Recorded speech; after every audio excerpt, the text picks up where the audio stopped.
leyendo durante un tiempo y aprendiendo del Evangelio de Marcos. Ha sido una experiencia hermosa, ha sido un buen tiempo para poder conocer de la voluntad de Dios a través del Evangelio y específicamente de este Evangelio. Ha sido de gran bendición y de gran aprendizaje en lo personal, y yo creo que también compartimos todos ellos, ¿no es cierto? Esta tarde, mis amados hermanos, los invito a abrir el Evangelio de Marcos en el capítulo 14, versículos 51 y 52. Marcos, capítulo 14, versículos 51 y 52. Dice así la palabra del Señor. Pero cierto joven le seguía, cubierto el cuerpo con una sábana, y le prendieron. Mas él, dejando la sábana, huyó desnudo. Que se nos bendiga la lectura de la Santa Palabra. Mis amados hermanos, este tiempo, de esta lectura, nos habla de un pasaje, si me permiten la expresión, un tanto intrigante. Porque no aparece mencionado en ninguno de los evangelios, pero la palabra del Señor está dentro de la palabra del Señor. Y muchos han coincidido en que este joven, que no es mencionado en este pasaje, y este relato que tampoco es mencionado por los demás evangelios, tiene un nombre, que es Marcos. Y precisamente el autor, o el escritor, mejor dicho, de este evangelio. El autor, sabemos, es el Espíritu Santo. Y también muchas veces hemos dicho que muchos piensan que Pedro, en sus predicaciones, en su enseñanza, estando en la cárcel, siendo visitado por Marcos, fue relatando la vida del Señor Jesucristo, su vida, su ministerio, su enseñanza, sus milagros, sus relaciones. Y todo lo que nosotros hemos podido durante este tiempo ir pensando y teniendo en vista es un testimonio directo de alguien que estuvo con el Señor. No es alguien que haya estado muy lejano del Señor, si bien es cierto el Evangelio fue escrito muy posteriormente, casi 30 años, 35 años posteriormente a la muerte y resurrección de nuestro Señor Jesucristo. No es menos cierto que este Evangelio nos habla en forma directa. ¿Y quién es Marcos? Uno se podría preguntar, ¿no es cierto? ¿Quién es Marcos? ¿Quién es Marcos? Marcos, si nosotros vamos al libro de Hechos, en el capítulo 13, versículo 13, vamos a ver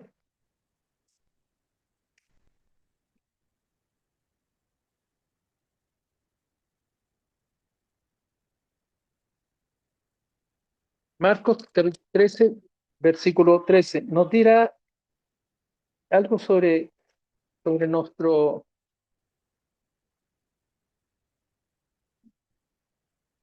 Vamos a ir primero viendo esto.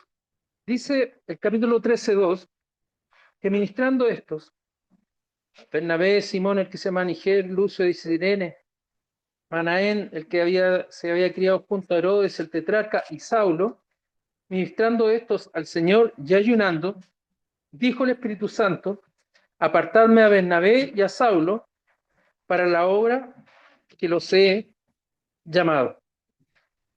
Entonces, habiendo ayunado y orado, les impusieron las manos y los despidieron.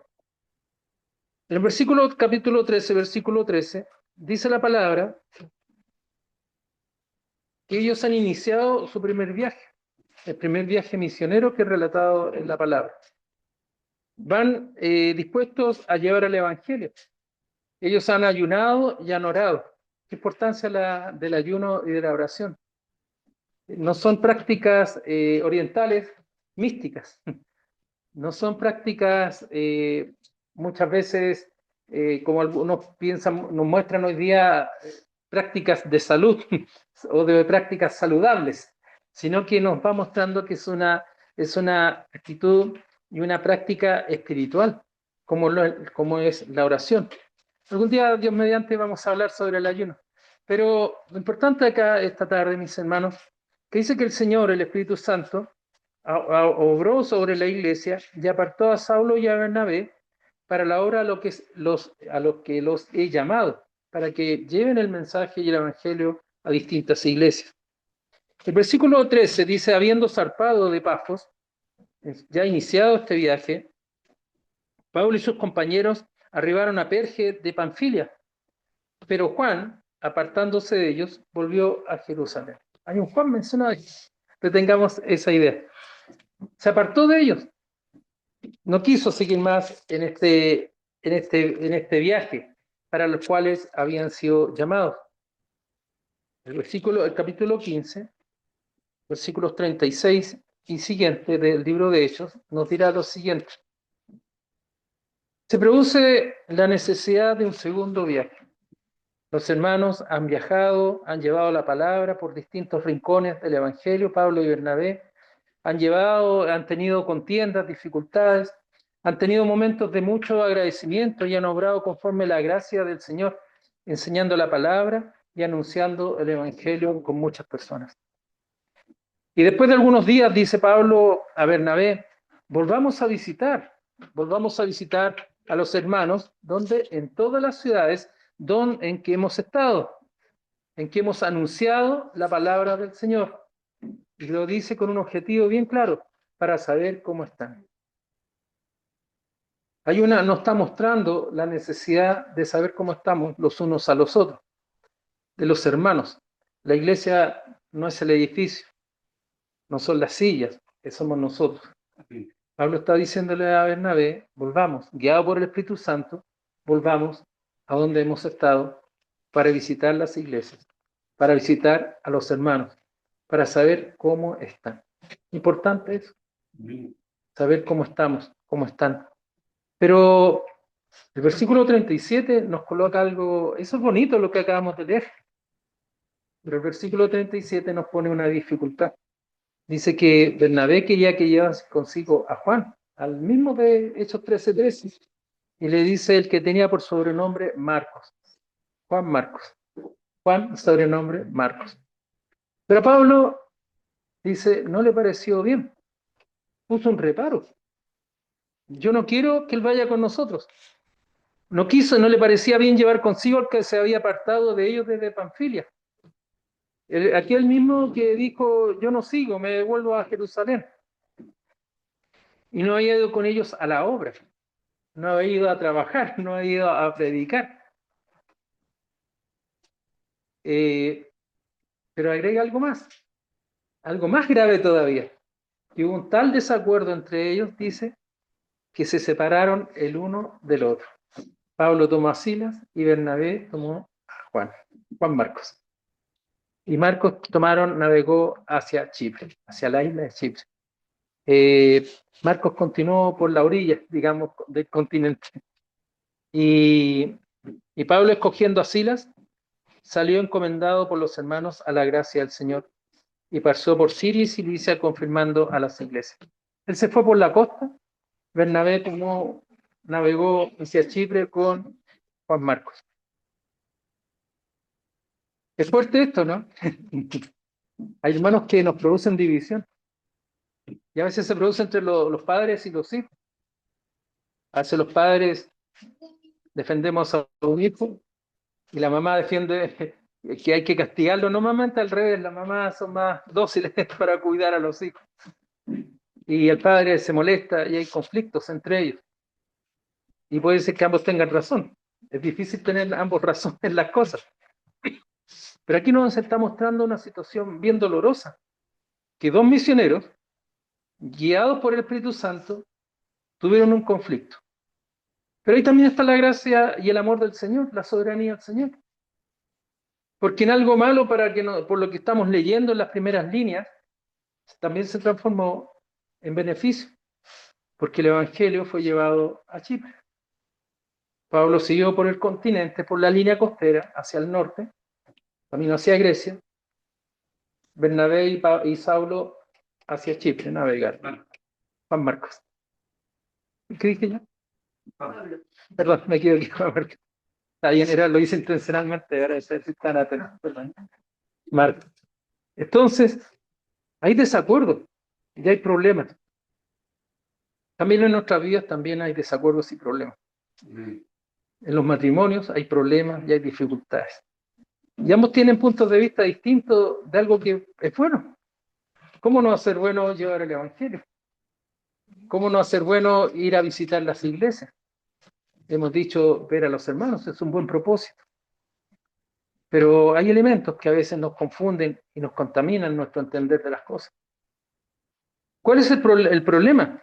Es que este Juan Marcos no haya querido ir con ellos a la obra. El primer viaje, quizás siendo joven, dijo, yo soy joven, no me gusta esto de ir recorriendo gente que no conozco. Quizás pensó, mejor estoy en mi casa.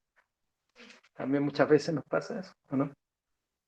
Preferiría mejor estar en mi casa que haciendo un viaje desconocido. Quizás tenía negocios por ahí, no lo sabemos. El Señor no nos explica, no nos dice qué pasó, las razones que tuvo Marcos para negarse a continuar en el viaje misionero. Quizás si nosotros pensáramos, diríamos, un viaje misionero, quiero ir al viaje misionero y nos esforzamos. Pablo y Bernabé, sin lugar a dudas, estaban muy motivados en ello para poder hacerlo. Pero el joven Marcos no lo estaba. Veamos otro pasaje para ir conociendo a este Marcos. En el libro Colosenses, en el capítulo 3, en el capítulo 4, versículo 10. Esta Colosenses es Pablo escribiendo a los hermanos de la iglesia de Colosa, una iglesia griega. Aristarco dice, mi compañero de prisiones os saluda. Y Marcos, mismo Juan Marcos, sobrino de Bernabé, se encarga a Pablo de decir, ese es, no hay otro, que no queda la menor duda que ese Juan Marcos es el mismo que no quiso ir conmigo a la obra, que tuve un problema por culpa de él, con su tío, que era mi amigo, o somos amigos, por culpa de él. Pero ¿qué dice? Acerca del cual habéis recibido mandamientos. Si fuere a vosotros recibidme. ¿Por qué Pablo habrá escrito eso de Marcos? Porque las iglesias somos familia. Somos familia y en las iglesias todo se sabe. Al Marco, el mismo que no quiso venir a ver, el mismo que no es misionero, el mismo que puso dificultades. Por eso Pablo se ve la necesidad de decirle que él ha estado conmigo y ha escuchado los mandamientos y ha recibido mandamientos, ha recibido instrucciones, ha recibido la palabra. Reciban. Es el mismo que antes me jugó mal y hoy ha cambiado. Hay un perdón implícito en ello, una reconciliación. No sabemos los términos de la reconciliación, no sabemos qué es lo que pasó. Seguramente Marcos se acercó a Pablo, se abrazaron, habrán llorado, no lo sé. No podemos especular tampoco en ello, pero sí podemos decir que hubo reconciliación, porque el mismo apóstol Pablo, el mismo Espíritu Santo, nos está diciendo que el sobrino de Bernabé, no otro, del cual habéis recibido mandamientos, respecto al cual habéis oído, ahora recíbanle. Si fuera vosotros, recíbanle. Es como una carta de recomendación, de apoyo. Veamos ahora que lo que nos dice Pedro. Nuevamente, nuestro amigo Marcos va a figurar. Veamos lo que nos dice Marcos, en 1 Pedro, capítulo 5, versículo 13.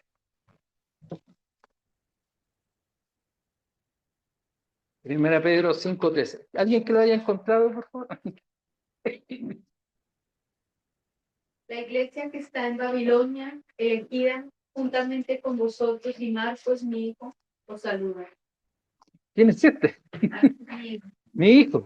Miren, la iglesia que está en Babilonia, le hace la iglesia que está en Roma. Pedro está escribiendo a la iglesia que está siendo perseguida, a la iglesia que necesita de apoyo, de amor, y ahora dice a la iglesia que está en Babilonia, los elegidos que están en Roma, elegida juntamente con vosotros, y Marcos, mi hijo, os saluda. ¿Era hijo de Pedro? No, era su hijo espiritual. No es el hijo biológico de Pedro, no hay constancia que haya sido de ellos, pero era su discípulo. Entonces este personaje Marcos, que es mencionado en distintos pasajes, en distintas formas por la palabra, nos muestra algo muy interesante, que conoció a Pablo, que conoció a Bernabé, que seguramente conoció a Silas también, sin lugar a duda, que conoció a Pedro. Si pudiéramos decir, gente importante dentro de la iglesia primitiva, de los primeros hermanos. Pero también, volvamos a lo que yo les dije al inicio, muchos piensan que este joven, tú y yo, que le seguía cubierto el cuerpo con una sábana y le prendieron, más él dejando la sábana yo desnudo, es también él. Entonces, si hacemos una progresión en el tiempo, podemos ver que es un joven, no dice que acompañaba al Señor, dice que le seguía, iba detrás de él, iba alejadito, lo iba mirando. Seguramente conocía al Señor Jesús, estaba en una mejor posición incluso que Pablo. Él había visto al Señor y presenció el arresto del Señor y había visto en Jerusalén al Señor. Pero para él el Señor Jesús era alguien más, alguien importante, pero no era su Salvador. Este joven, nos dice la palabra, pero cierto joven, en un acto de mucha humildad, dijo, yo también estuve presente en ese momento. Yo también he estado presente cuando el Señor fue arrestado. Y esa noche iba vestido con un sudario, una sábana, una túnica muy liviana, y lo prendieron, lo arrestaron, juntamente con el Señor. Más él, dice, más él, espero él, pero él dice, dejando la sábana, su agilidad seguramente, lo tenían agarrado, se zafó y salió corriendo desnudo. Es mejor cuidar la vida que la ropa. Pero vamos viendo que este pasaje, el versículo 52, es muy semejante al versículo 50 de Marcos 14. Veamos qué es lo que nos dice Marcos, recordemos Marcos 14, 50. Entonces todos, refiriéndose a los discípulos, todos los discípulos, dejándole, huyeron. ¿No se sintió usted solo con él? Hay muchas soledades en nuestra vida. Pero huyeron de él. Es como si el Señor hubiera tenido la peste. Tiene COVID. Tiene SIDA. Tiene una peste que hay que arrancar. Tiene lepra. Así se comportaron los discípulos. Así se comportó este joven que no tenía nada que ver con los discípulos. Que quizás había visto al Señor caminando, estaba mirando cómo el Señor estuvo orando, no lo sabemos tampoco. Hay mucha incertidumbre en este pasaje. Pero el hecho es que estaba ahí.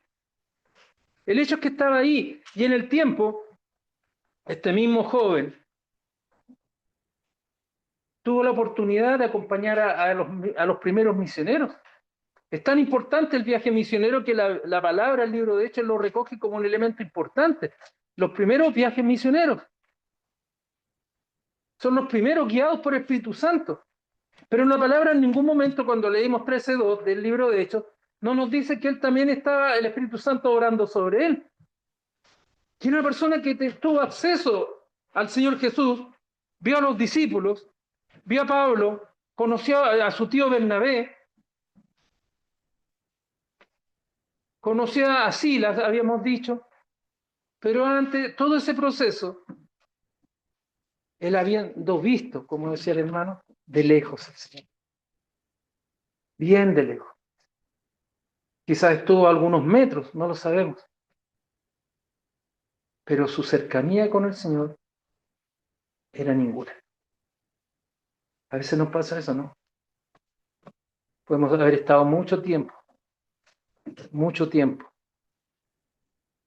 frente al Señor, mucho tiempo junto a los hermanos, mucho tiempo participando de los sacramentos, mucho tiempo incluso enseñando,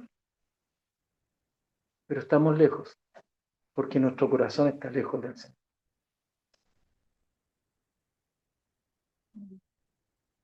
Pero es el Señor el que hace la obra. El Señor nos está mostrando algo importante, no es Pablo el que hace la obra, no es el tío Bernabé el que hizo la obra, no es Silas el que hizo la obra, sino que el Espíritu Santo fue el que hizo la obra. Pedro tomó a este hombre, ya quizá era un hombre ya mayor, lo tomó y lo guió, como muchos de nosotros, como usted, como a mí. Podemos conocer mucha teoría del Señor. Podemos incluso, digo yo, a veces poder conocer hasta de memoria la Biblia, cada párrafo, cada coma, cada acento. Pero si no tengo ese encuentro con el Señor, si no estoy viviendo conforme la voluntad del Señor, si no vibro con las cosas del Señor, puedo tener esa cercanía a esos grandes próceres que estamos mencionando. Pero mi relación con el Señor continúa distante. Pero el Señor obró. Usó un instrumento llamado Pedro y guió a Marcos. Usó un instrumento llamado Pedro para poder escribir este evangelio. Usó un instrumento llamado Pablo para poder instruirlo nuevamente en lo que significa llevar la palabra a los hermanos. Enseñarlo a amar a los hermanos. Porque Marcos se amaba a sí mismo sin lugar a dudas. Pero dar ese paso, cruzar ese río, saltar esa valla, de poder entender que amando a los hermanos, llevando el evangelio, yo estoy amando al Señor, es un paso mayor. Es un compromiso mayor que tomó y asumió Marcos. Pero lo asumió no en sus propias fuerzas ni en su propio entendimiento, nos está mostrando la Escritura, sino que nos está mostrando las Escrituras, que es el Señor que transforma los corazones y las vidas. No son las circunstancias, no son los hombres, es el Espíritu Santo el que transforma el entendimiento humano, el que transforma el espíritu, el que transforma el corazón, el que transforma los pensamientos y el alma. Yo puedo tener, y cada uno de nosotros tiene un momento de conversión distinto. Es tan distinto como la propia historia nuestra. A veces se juntan las historias, caminan juntos, pero son individualidades. Por ejemplo, estoy pensando en un matrimonio, en los hijos. Antes de casarme venía de una familia, mi esposa y yo veníamos de familias distintas y hoy día caminamos juntos. Pero la historia nuestra se va mezclando, pero cada uno mantiene su historia. ¿Tan cierto eso que va a partir uno y va a quedar el otro? Será lo normal. Quizás el Señor nos llama a los dos al mismo tiempo, no lo sé, lo ignoro. Pero la conversión, mis amados hermanos, es individual, es personal, es el llamado del Señor. Cada uno de nosotros tiene un testimonio distinto. Cada uno de nosotros ha sido llamado en forma distinta al Evangelio. La palabra nos dice, Pablo de una manera, Marcos de otra manera, Pedro de otra. Y cada uno de ellos es un testimonio válido de amor y de misericordia. Así también mi amado hermano y mi amada hermana. Es un testimonio distinto el uno del otro. Cada uno de nosotros tiene un testimonio de vida frente al Señor y de agradecimiento frente al Señor. Quizás fui un rebelde, quizás mucho tiempo serví en las cosas del Señor, pero no tenía esa cercanía con Él. Pablo nos muestra que a veces también nos enojamos, pero es necesario perdonarnos. Marcos nos muestra que el Señor va transformando nuestra vida progresivamente. Pedro nos muestra que el Señor lo llamó estando en sus trabajos y en sus labores. Yo no quisiera, mis amados hermanos, dejar pasar y reflexionar en este verbo que me marca, huir. Huyeron los discípulos, huyeron los amigos, lo traicionó Judas, y este joven desconocido también huyó. Pero es necesario, y pensemos en nuestro Señor Jesucristo, que Él caminara en esa soledad, no de hombre, sino esa aparente soledad espiritual. Cristo caminó y murió en la cruz para cumplir la voluntad del Padre. No es la historia de Marcos solo, no es la historia de Bernabé solo, no es la historia de Pablo solo, no es nuestra historia, es la historia de Cristo, que murió por mis pecados.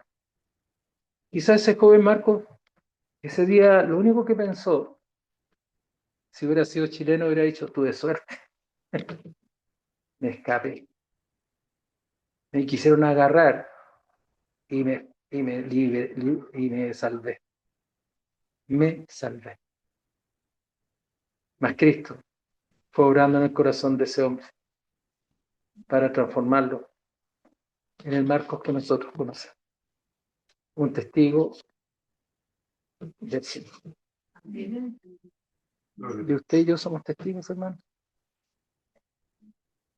Usted y yo, por la gracia del Señor, somos testigos de Cristo. No hemos tenido que soportar esas pruebas de este joven Marcos, pero sí tenemos en nuestras manos el caminar juntos y llevar el Evangelio. El Evangelio es del Señor. Soy un hijo de Dios, soy una hija de Dios, porque el Señor me salvó. Y no por mis méritos, sino solamente por gracia, por misericordia. Que el Señor nos bendiga, mis amados hermanos. Oremos. Señor bueno, Señor amado, gracias, Señor, damos por su palabra que habla en nuestros corazones y en nuestras vidas, Señor. Cada uno de nosotros, Señor, ha llegado a sus pies, Señor, de distintas maneras, Señor. Y todos compartimos que somos sus hijos, Señor, porque usted nos amó, porque usted murió por mis pecados en la cruz, murió por el pecado de mis hermanos. Y nuestra alma, nuestro espíritu fue lavado por la sangre preciosa derramada en esa cruz, Señor. Cristo solo entregó su vida para darnos vida. Señor Santo, es hermoso escuchar el testimonio y leer el testimonio del hermano Marcos, Señor, y ver cómo usted fue transformando su corazón y su vida para su honra y su gloria, Señor Santo. Pero más hermoso, Señor, y me llena, Señor, y se aprieta mi corazón, Señor, pensando en esa soledad que usted vivió, Señor. Señor, quizás hubiera huido antes o después, pero usted, Señor, nos ama que nos llama en su misericordia y en sus cuidados. Yo le pido, Señor amado, para que fortalezca nuestras vidas, Señor. De fuerzas al que está cansado, Señor Santo. Levanta al que está agotado, Señor, que ya está sin fuerzas, Señor. Y que aprendamos a mirarlo solamente a usted, Señor Santo. Señor bueno, Señor amado, cuide, Señor, le pedimos a su iglesia, a cada uno de nosotros, Señor. Gracias, Señor amado, en el bendito nombre de nuestro Señor Jesucristo. Amén. Se nos bendiga.